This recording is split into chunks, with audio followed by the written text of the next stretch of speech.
દિવ્ય બને, પણ પહોંચી શકે નહીં બુદ્ધિ બાપડી મન અને વાણીથી પણ વસ્તુ છે પર. ક્યાંથી મન અને વાણીનું પ્રાગટ્ય થાય કે મૂળ કહો તો મહાસુખ આવે જ્યાંથી પ્રગટે મન અને વાણી. સોહમ સ્વરૂપને જો અખંડ સાધે તો મળી જાય બધી દાણા વાણી. તો આપણને ખબર પડી જાય કે મૂળ મંત્રને આરાધીએ જ્યાં શિવ શક્તિના મેળા, જીવ અને બ્રહ્મ જરાય જુદા નહીં, ત્યાં મન પવન બે થાય છે ભેળા. મનને ગતિ આપનાર, બુદ્ધિને ગતિ આપનાર, ચિત્તને ગતિ આપનાર, અહંકારને ગતિ આપનાર, ચારે ચાર અંતકરણને જાગૃત રાખનાર એ તમારામાં રમાયેલો, મારામાં રમેલીયેલો, સૌદે બ્રહ્માંડમાં રમેલીયેલું જે તત્વ ચૈતન છે એના વડે એ બધાય કાર્ય કરી રહ્યા છે. તો એ ચેતનને સમજવા માટે આ મહાપુરુષોની મહેનત છે. એટલે જ કૃષ્ણ ભગવાને કહ્યું કે મમ્મે વંશો જીવ લોકે જીવ ભૂતો સનાતન. હે અર્જુન, તારો ને મારો દેહ કાયમ રહેવાનો નથી, એક દી પડી જવાનો છે. પાછો માનવ અવતાર મળ્યા પછી તું મને ક્યાં મળીશ, મને તું ક્યાં ગોતીશ, મને કઈ રીતે તું ઓળખીશ? કે આ જ જ્ઞાન, આ જ નિશાન, આ ધારા જ્યાં પ્રગટ થાય ત્યાં અક્ષર સ્વરૂપે, શબ્દ સ્વરૂપે, નિરંજન સ્વરૂપે હું ત્યાં પ્રગટ રહીશ અને ત્યાં મારું સ્વરૂપ પીડ્યું છે. પણ બુદ્ધિથી પદ પમાય નહીતર મમ્મે વંશો જીવ લોકે. હે અર્જુન, મારો અંશ જીવ શિવ પ્રાણી માત્રમાં છે, જેના વડે આ જગત ચેતનવંતું છે. હું જો આંખો વીસી જાઉં તો જગત અંધકાર ધંધુકાર થઈ જાય, પણ દેહ કૃષ્ણથી નહીં, આત્મા ઇતિ કૃષ્ણ. એટલે મમે વંશો જીવ લોકે જીવ ભૂતો સનાતન. પંચભૂતનો ખોરિયો અને મનુષ્ય નામનો જે પ્રાણી છે, જેની અંદર વાણી વિલાસ છે, જેનામાં બુદ્ધિ ગતિ કરે છે, વળી સતસતને પારખે એવી બુદ્ધિ દરેક મનુષ્યમાં પડી છે, એમાં મને ગોતજે. હું એમાં શબ્દ સ્વરૂપે, સનાતન ધર્મ રૂપે એમાં બિરાજું છું. ત્યાં મને અણહારે ઓળખી લેજે. તો જે કૃષ્ણના મુખમાં જે ધારા નીકળતી હતી, જે વાત નીકળતી સત્ય ધર્મની, એ ધર્મની એ વાત, મૂળ વાત હરિરામ બાબાના ઘટમાં નીકળતી હોય તો ત્યાં એ પાંચ તત્વોનો ખલકો બોલે કે કૃષ્ણ બોલે કે રામ બોલે. પણ જ્યારે જ્યારે આપણે વાત ઘણી વખત નથી કરતા કે એવી ધારા, એવું જ્ઞાન, એવી સમજણ, એવા શબ્દો, એવી ટંકશાળ જીવન ભગતના હૃદયમાં નીકળે તો જીવન ભગત દેખાય, હરિજન દેખાય, પણ શબ્દ ધારાના પારખું ન બને. એટલે જ આ વિરોધાભાસ આદિ અનાદિથી મટતો નથી. એટલે મહાપુરુષોએ દેહ ભાવથી કોઈ વાણીમાં એને વર્ણન કર્યું જ નથી. દેહને બાદ કરી અને નિજ સ્વરૂપનું જ વર્ણન કર્યું. કારણ કે વ્યક્તિત્વ જે વાણીમાં આવે એ વ્યક્તિત્વ માણસોને ગમતું નથી. એમાં જાત વર્ણ દેખાય છે, ભેદભાવ રહે છે, કારણ કે વ્યક્તિનું નામ તો આવે. અને મહાપુરુષોએ નિજ સ્વરૂપની વાત કરી કે પહોંચી શકે નહીં બુદ્ધિ બાપડી મન વાણીથી વસ્તુ પર. સ્થૂળ અને સૂક્ષ્મ એથી આગળ જઈને ઓળખો. આપણો આ દેહ દેખાય એ સ્થૂળ છે, જેવડો આપણો દેહ છે એવડું એક સૂક્ષ્મ પવનનું સ્વરૂપ છે, જેને લઈને રોમે રોમમાં પ્રકાશ છે. અને એ પવનને પ્રગટાવનાર એવડું જ પાછું સ્વરૂપ શબ્દનું છે. એ છે કારણ. અને એ શબ્દને એ પવનને આને આ પાંચ તત્વના ખલકાને ગતિ આપનાર ઈશે મહાકારણ. સ્થૂળ સૂક્ષ્મ કારણ ને મહાકારણ. તો મહાકારણ એ જ પરિબ્રહ્મ પરમાત્મા છે અને સદગુરુદેવ છે. કારણ આપણે જ છે. જો કારણ જળી જાય તો કાર્ય સિદ્ધ થઈ જાય. આપણે એક સાદો દાખલો લઈએ કે મોટરસાયકલ લઈને ક્યાંક જતા હોય, એમાં પેટ્રોલની ટાંકી ભરેલી છે, સર્વિસ કરેલી છે ને હાલતી હાલતી ઊભી રહી જાય તો હેઠા ઉતરીને આપણાથી પોતાથી જ બોલાય કે હારું આમાં શું કારણ છે કે ઊભી રહી ગઈ? પેટ્રોલ છે, સર્વિસ કરાવેલી છે, ગતિ કરતી હતી ને હાલતી હાલતી કેમ ઊભી રહી ગઈ? કારણને ગોતે કોણ? મહાકારણ. કારણને જે ઓળખતો હોય એ મહાકારણ. એટલે તપાસ કરતા કરતા એને ખ્યાલ આવી જાય કે એર આવી ગયો. એર હોય કેટલો? કે 4 બાજરાના દાણા જેટલો. પણ એ તમારા 10-15 લીટર પેટ્રોલને આવવાનું દી આ બાજુ. એ કારણને કાઢવા માટે થોડું ઘણું પેટ્રોલ ઢોરાય ખરું, હેઠો ઢોરાઈ જાય. પણ એર કાઢી નાખો અને પછી કિક મારો એટલે ગાડી ગતિ કરે. એમ સ્થૂળ નામનો આ દેહને હેરવતો ફેરવતો પ્રાણ પવન એ એવડું જ સ્વરૂપ છે. એને સૂક્ષ્મ કહ્યું છે, બહુ નાનું કહ્યું છે, બહુ ઝીણું કહ્યું છે. આંખેથી નજરે દેખાય એવું નથી. એ સૂક્ષ્મ શરીરને અને આ પાંચ તત્વના ખલકાને બેયને ચેતનવંતો રાખનાર એ કારણ છે. એ કારણ એ જ સત્શબ્દ છે અને સત્શબ્દ એ જ આપણું પોતાનું સ્વરૂપ છે. એ કારણને સમજવા માટે, એ કારણને ઓળખવા માટે, આ પાંચ તત્વના ખલકામાંથી એને બહાર કાઢવા માટે મહાકારણ રૂપી કોઈ એવા સદગુરુ મળે તો ઓળખાવી દે કે તારે ના દેહને કાંઈ લેવા દેવા નથી. જેમ દૂધ કે મંથન છે મિલતા હૈ કી જતન છે, એમ ધ્યાન કી લગન છે પરિબ્રહ્મ મિલે ન્યારા. તો દૂધનું મંથન કરવાથી છાશમાંથી માખણ નોખું થાય. એ ભલે આપણે કદાચ ભેંસ ન હોય, આપણે વલોણું કર્યું ન હોય, જાણતા ન હોય, પણ એ વાતને આપણે હા પાડી કે હાસી વાત છે. પણ ધ્યાન કે લગન છે પરિબ્રહ્મ મિલે ન્યારા, એ વાતને હા પાડવી થોડીક અઘરી છે. એ તો જ્યારે ધ્યાની બનીએ, એની ખોજ કરીએ, મહેનત કરીએ, ત્યારે આપણને ખ્યાલ આવે કે છે દૂધનું મંથન કરવાથી છાશમાંથી અલગ માખણ પડી જાય છે, એમ તમે આ પાંચ તત્વના ખલકાથી અલગ પડી જાઓ. પણ અભ્યાસને અંતે ભલે જીવતા જાગતા હોવા છતાં દેહની હારે તમારે કોઈ રમણ નથી. તમારું રમણ આત્મા રમણ બની જાય. તો જેટલા જેટલા શાસ્ત્રો પુરાણો જે લખાણા છે એ આત્મા રમણથી લખેલા છે. એના જે ભાવ હતા એ ભાવથી જ એવા પાત્ર, એવું કામ અને એવું નામ એમાં ગોઠવી અને એવું લખાણ કરી દીધું વ્યાસ ભગવાને, કૃષ્ણ ભગવાને, કે જે ભાવે તમે વાંચો એવો એમાં તમને લાભ મળે.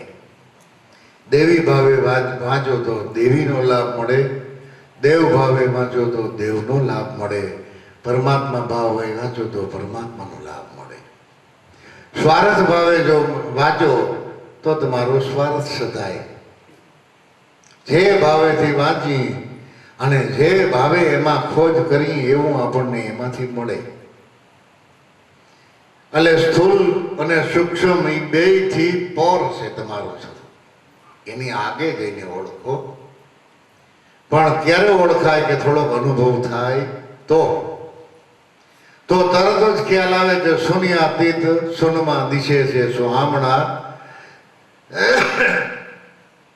એ શૂન્યમાંથી એનું સર્જન થઈ જાય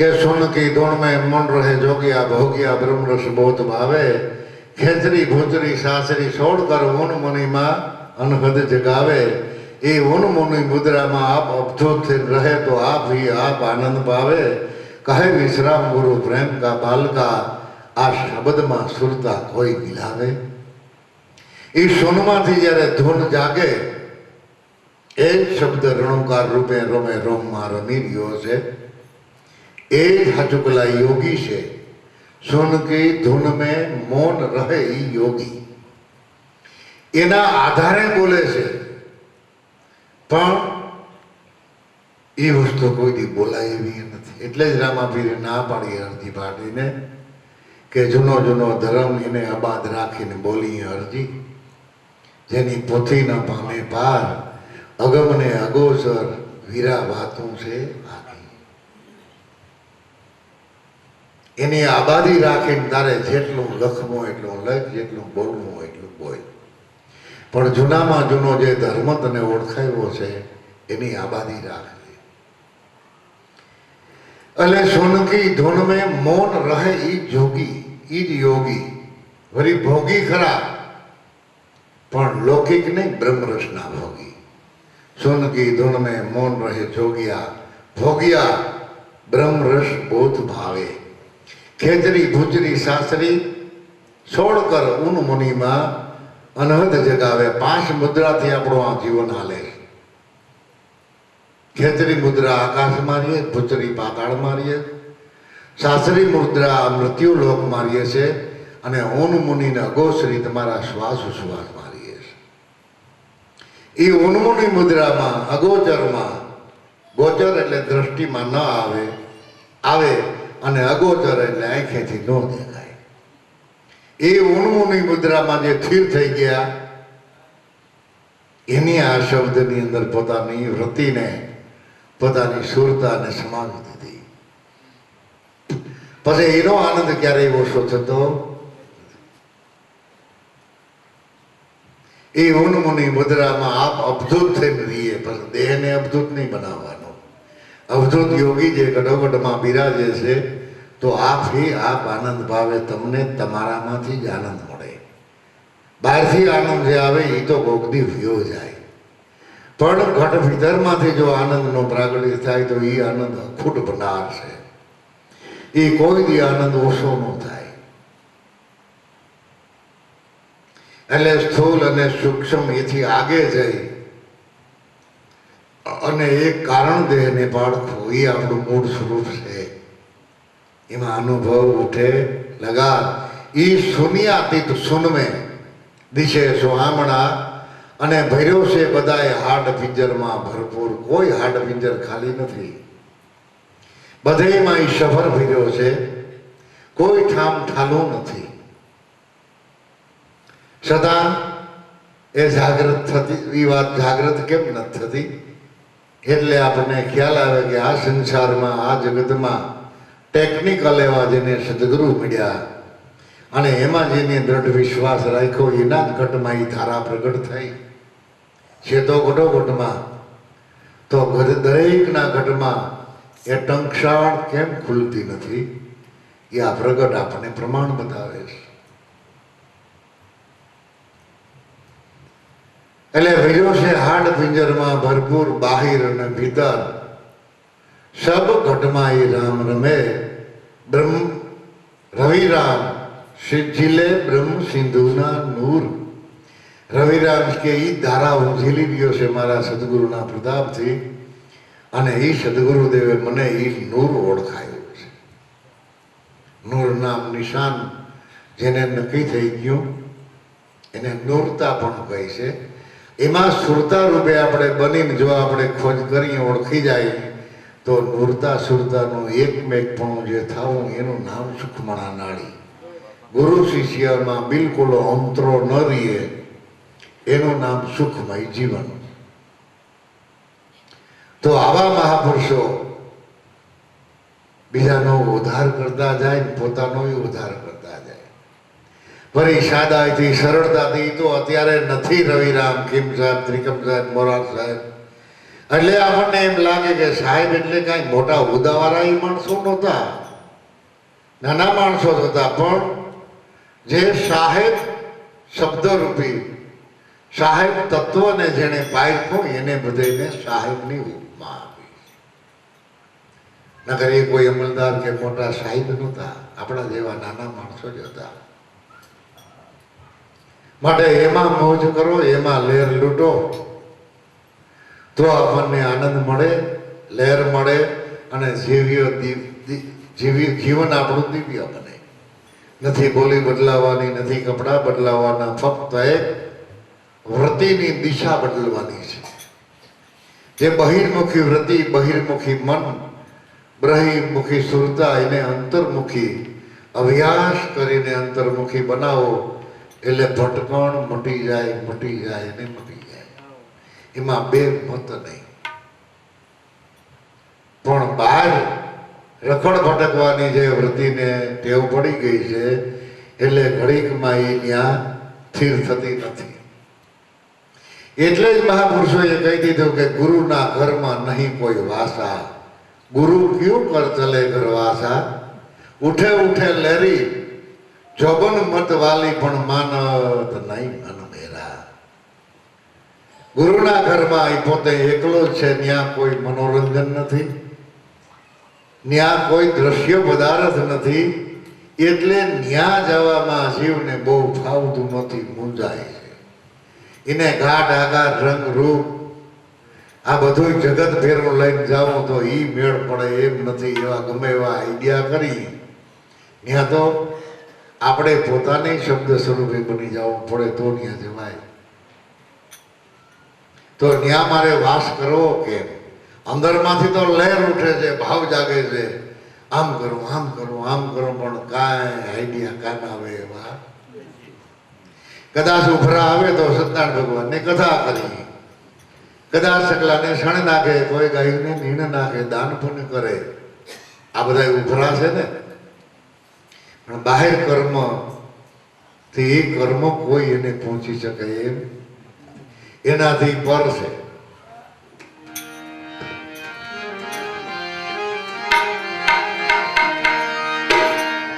मैं सिपाही सतगुरु साहेब का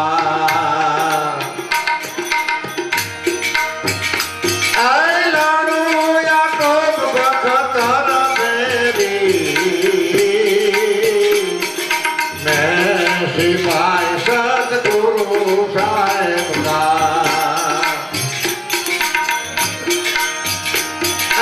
लाडू या तो बखतर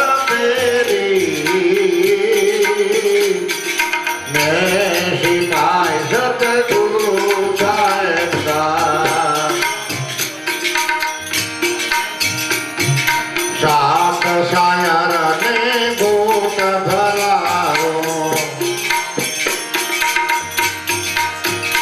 मारू काम क्रोध दुश्मन मेरी,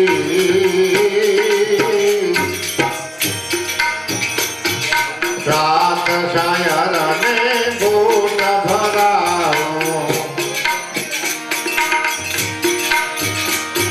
मारू काम क्रोध दुश्मन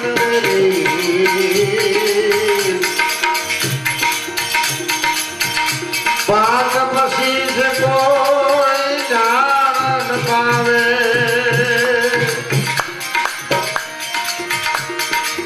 पाक पसी से जान पावे,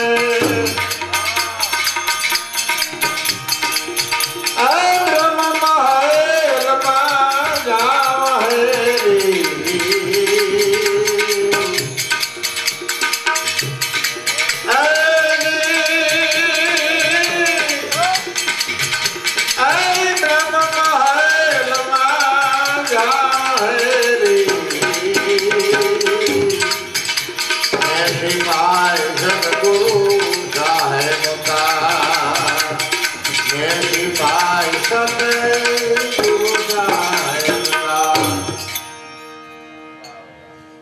सात शायर ने गुट भरावो, मारो काम क्रोध दुश्मन वेरी,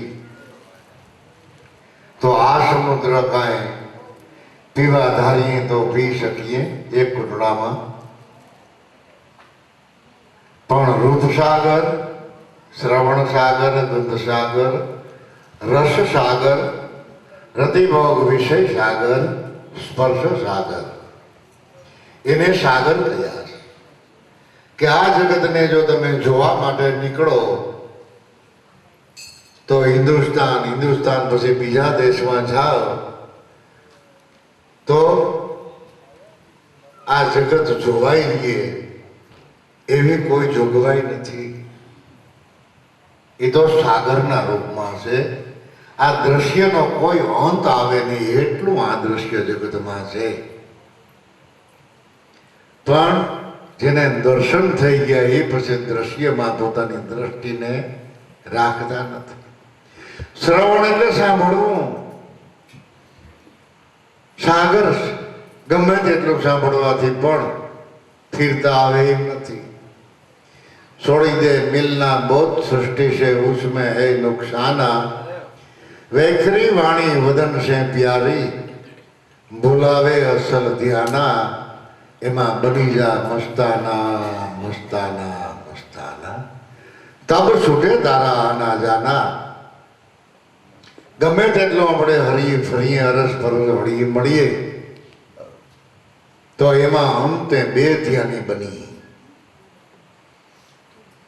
એટલે આ સાથે સાત શાયર આ એક સદગુરુદેવના ચરણનો ચરણામૃતનો એક ઘૂંટડો જ આપી દો ત્યાં બધી તૃષ્ણા મટી ગઈ. હવે કાંઈ જોવું નથી, હવે કાંઈ સાંભળવું નથી, હવે કાંઈ જાજું બોલવું પણ નથી. હે શબ્દ સ્પર્શ રૂપ રસ અને ગંધ એ બધા વિષય સમી જાય અને મારો કામ ક્રોધ દુશ્મન વેરી. પાંચ પછી એને જાણ ન પાવે, પાંચ તત્વો અને પછી પ્રકૃતિ એને પહોંચી શકે કે એને પામી શકે એમ નથી. પણ પાંચ તત્વો ને પછી પ્રકૃતિ જેના વડે ચેતનવંતી છે, જેને આધારે કાર્યશીલ છે, એ મૂળ પુરુષ ને મેં જાણ્યું. એમ કહે છે કે પાંચ પછી કોઈ જાણ ન પાવે. મેં તો બ્રહ્મ મહેલમાં જાવેલી તો ઊંચામાં ઊંચો મેલ એ તમારા શ્વાસ ઉશ્વાસ છે, એનાથી કોઈ ઊંચું નથી. એ જો શિખર ઉપર આપણે સડી જઈએ, દમ કદમના દોર પર સડીને જો તો તને મળે અટળ ધણીની દુહાઈ, દાસી જીવન સદગુરુ ભીમને ચરણે. કે આમાં તો સમજવું હોય તો લે સમજાય, હે મનવા તું લે લે હરિના ગુણ ગાય.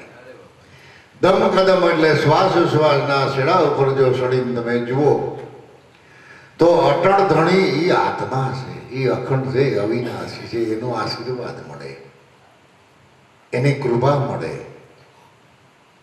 પણ જીવન ભગત કે તો કોક સમજવું હોય, કમાઈ વાળા હોય, એ પદ નહીં પામે.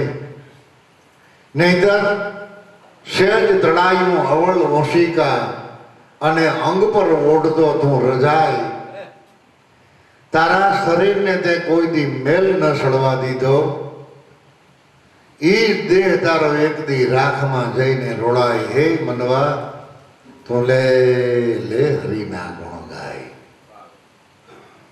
હે મન મસ્તાના, હે દિલ દીવાના.